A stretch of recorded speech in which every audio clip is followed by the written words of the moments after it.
ओम श्री गणेशाय नमः। ओम नमः शिवाय।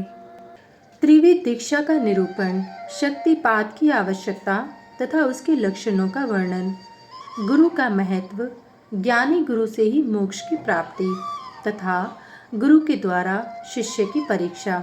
श्री कृष्ण बोले, भगवान, आपने मंत्र का महात्म्य तथा उसके प्रयोग का विधान बताया जो साक्षात वेद के तुल्य है। अब मैं उत्तम शिव संस्कार की विधि सुनना चाहता हूँ, जिसे मंत्र ग्रहण के प्रकरण में आपने कुछ सूचित किया था। वह बात मुझे भूली नहीं है। उपमन्यु ने कहा, अच्छा, मैं तुम्हें शिव द्वारा कथित परम पवित्र संस्कार का विधान बता रहा हूँ, जो समस्त पापों का शोधन करने वाला है। मनुष्य जिसके प्रभाव से पूजा आदि में उत्तम अधिकार प्राप्त कर लेता है, उस षड्व शोधन कर्म को संस्कार कहते हैं। संस्कार अर्थात शुद्धि करने से ही उसका नाम संस्कार है। यह विज्ञान देता है और पाश बंधन को क्षीण करता है, इसलिए संस्कार को ही दीक्षा भी कहते हैं। शिव शास्त्र में परमात्मा शिव ने शांभवी, शाक्ति और मांत्री 3 प्रकार की दीक्षा का उपदेश किया है। गुरु के दृष्टिपात मात्र से, स्पर्श से तथा संभाषण से भी जीव को जो तत्काल पाशों का नाश करने वाली संज्ञा सम्यक बुद्धि प्राप्त होती है, वह शांभवी दीक्षा कहलाती है। उस दीक्षा के भी 2 भेद हैं, तीव्रा और तीव्रतरा। पाशों के क्षीण होने में जो शीघ्रता या मंदता होती है, उसी के भेद से ये 2 भेद हुए हैं। जिस दीक्षा से तत्काल सिद्धि या शांति प्राप्त होती है, वही तीव्रतरा मानी गई है। जीवित पुरुष के पाप का अत्यंत शोधन करने वाली जो दीक्षा है, उसे तीव्रा कहा गया है। गुरु योग मार्ग से शिष्य के शरीर में प्रवेश करके ज्ञान दृष्टि से जो ज्ञानवती दीक्षा देते हैं, वह शाक्ति कही गई है। क्रियावती दीक्षा को मांत्री दीक्षा कहते हैं। इसमें पहले होम कुंड और यज्ञ मंडप का निर्माण किया जाता है। फिर गुरु बाहर से मंद या मंदतर उद्देश्य को लेकर शिष्य का संस्कार करते हैं। शक्तिपात के अनुसार शिष्य गुरु के अनुग्रह का भाजन होता है। शैव धर्म का अनुसरण शक्तिपात मूलक है, अतः संक्षेप से उसके विषय में निवेदन किया जाता है। जिस शिष्य में गुरु की शक्ति का पात नहीं हुआ, उसमें शुद्धि नहीं आती तथा उसमें न तो विद्या, न शिवाचार, न मुक्ति और न सिद्धियां ही होती हैं।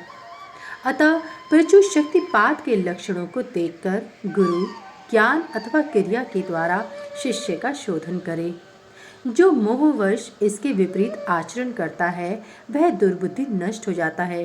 अतः गुरु सब प्रकार से शिष्य का परीक्षण करे। उत्कृष्ट बोध और आनंद की प्राप्ति ही शक्तिपात का लक्षण है, क्योंकि वह परमा शक्ति प्रबोधानंद रूपिणी ही है।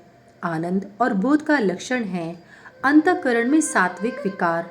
जब अंतःकरण द्रवित होता है, तब बाहरी शरीर में कंप, रोमांच, स्वर विकार, नेत्र विकार और अंग विकार प्रकट होते हैं। शिष्य भी शिव पूजन आदि में गुरु का संपर्क प्राप्त करके अथवा उनके साथ रह करके उनमें प्रकट होने वाले इन लक्षणों से गुरु की परीक्षा करे। शिष्य गुरु का शिक्षणीय होता है और उसका गुरु के प्रति गौरव होता है, इसलिए सर्वथा प्रयत्न करके शिष्य ऐसा आचरण करे जो गुरु के गौरव के अनुरूप हो। जो गुरु है वह शिव कहा गया है और जो शिव है वह गुरु माना जाता है। विद्या के आकार में शिव ही गुरु बनकर विराजमान है। जैसे शिव है वैसे विद्या है, जैसी विद्या है वैसे गुरु हैं।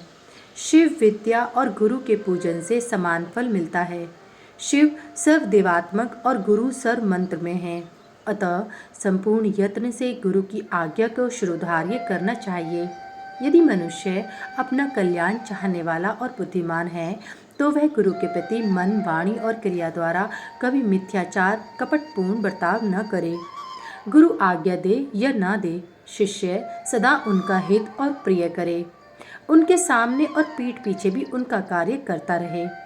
ऐसे आचार से युक्त गुरु भक्त और सदा मन में उत्साह रखने वाला, जो गुरु का प्रिय कार्य करने वाला शिष्य है, वही शैव धर्मों के उपदेश का अधिकारी है।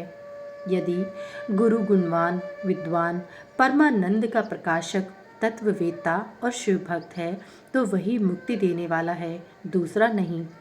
ज्ञान उत्पन्न करने वाला जो परमानंद जनित तत्व है, उसे जिसने जान लिया है वही आनंद का साक्षात्कार करा सकता है। ज्ञान रहित नाम मात्र का गुरु ऐसा नहीं कर सकता। नौकाएं एक दूसरे को पार लगा सकती हैं, किंतु क्या कोई शिला दूसरी शिला को तार सकती है? नाम मात्र के गुरु से नाम मात्र की ही मुक्ति प्राप्त हो सकती है। जिन्हें तत्व का ज्ञान है वे ही स्वयं मुक्त होकर दूसरों को भी मुक्त करते हैं।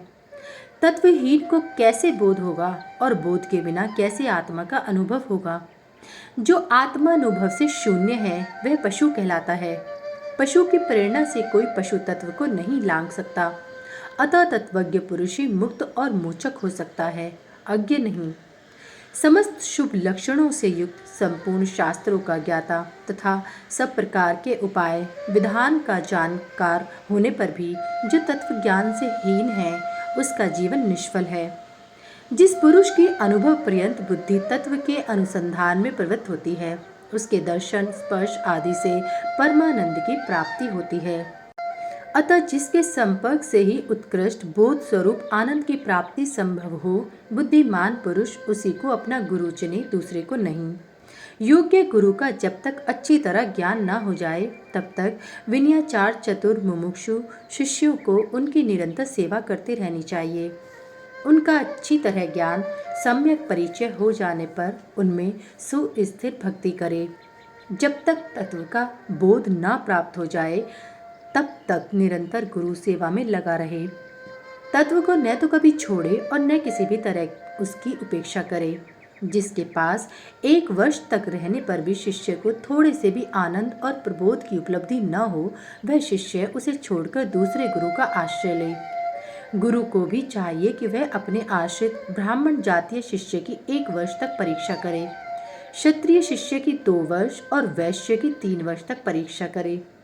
प्राणों को संकट में डालकर सेवा करने और अधिक धन देने आदि का अनुकूल प्रतिकूल आदेश देकर उत्तम जाति वालों को छोटे काम में लगाकर और छोटों को उत्तम काम में नियुक्त करके उनके धैर्य और सहनशीलता की परीक्षा करे। गुरु के तिरस्कार आदि करने पर भी जो विषाद को नहीं प्राप्त होते वे ही संयमी, शुद्ध तथा शिव संस्कार कर्म के योग्य हैं। जो किसी की हिंसा नहीं करते, सबके प्रति दयालु होते, सदा हृदय में उत्साह रखकर सब कार्य करने को उद्यत रहते, अभिमान शून्य, बुद्धिमान और स्पर्धा रहित होकर प्रिय वचन बोलते, सरल, कोमल, स्वच्छ, विनयशील, सुस्थिर चित्त, शौचाचार से संयुक्त और शिवभक्त होते, ऐसे आचार व्यवहार वाले द्विजातियों को मन, वाणी, शरीर और क्रिया द्वारा यथोचित रीति से शुद्ध करके तत्व का बोध कराना चाहिए। वह शास्त्रों का निर्णय है। शिव संस्कार कर्म में नारी का स्वतः अधिकार नहीं है। यदि वह शिव भक्त हो तो पति की आज्ञा से ही उक्त संस्कार की अधिकारिणी होती है। विधवा स्त्री का पुत्र आदि की अनुमति से और कन्या का पिता की आज्ञा से शिव संस्कार में अधिकार होता है।